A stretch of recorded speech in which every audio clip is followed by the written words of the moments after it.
If you are not doing this, we will complain this.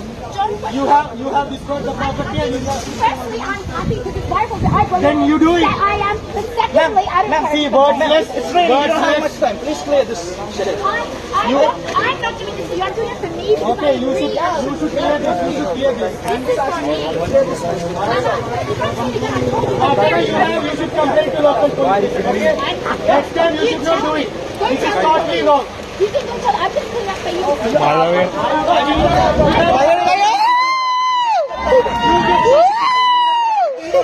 You had the problem. I am the Indian Secret Service. They protect you.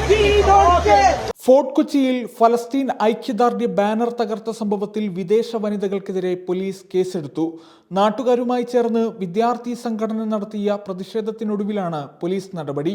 Fort Kochi ജങ്കാർ പരിസരത്ത് SIO സ്ഥാപിച്ച ഫലസ്തീൻ അനുകൂല ഐക്യദാർഢ്യ banner Israel അനുകൂല വിദേശ വനിതകൾ തകർക്കുന്നതിന്റെ ദൃശ്യങ്ങൾ സമൂഹമാധ്യമങ്ങളിൽ വ്യാപകമായി പ്രചരിച്ചിരുന്നു. പരാതി ലഭിച്ചിട്ടും ആദ്യഘട്ടം നടപടിയെടുക്കാതിരുന്ന പോലീസ് നാട്ടുകാരുടെയും വിദ്യാർത്ഥികളുടെയും പ്രതിഷേധത്തെ തുടർന്ന് കേസെടുക്കുകയായിരുന്നു. ഓസ്ട്രിയ സ്വദേശിയായ വനിതയാണ് ഫലസ്തീൻ അനുകൂല ബാനർ തകർത്തത്. കൃത്യത്തിൽ പങ്കാളിയായവരിൽ ഒരാളെ മാത്രമാണ് പോലീസ് കസ്റ്റഡിയിലെടുത്തിരിക്കുന്നത്. തെളിവ് സഹിതം നാട്ടുകാർ പരാതി നൽകിയിട്ടും വിദേശ വനിതകൾക്കെതിരെ ആദ്യഘട്ടം കേസെടുക്കാൻ തയ്യാറാവാതിരുന്ന പോലീസിന്റെ കൃത്യവിലോപത്തിനെതിരെ രൂക്ഷ വിമർശനമാണ് ഉയരുന്നത്. കേസെടുക്കാതെ സയനിസ്റ്റ് അനുകൂല വിദേശ വനിതകളെ സ്റ്റേഷനിൽ നിന്ന് പോകാനും പോലീസ് അനുവദിച്ചിരുന്നു. ഇത് നാട്ടുകാർ തടയുകയും പ്രതിഷേധിക്കുകയും ചെയ്തതോടെ രംഗം വഷളായി.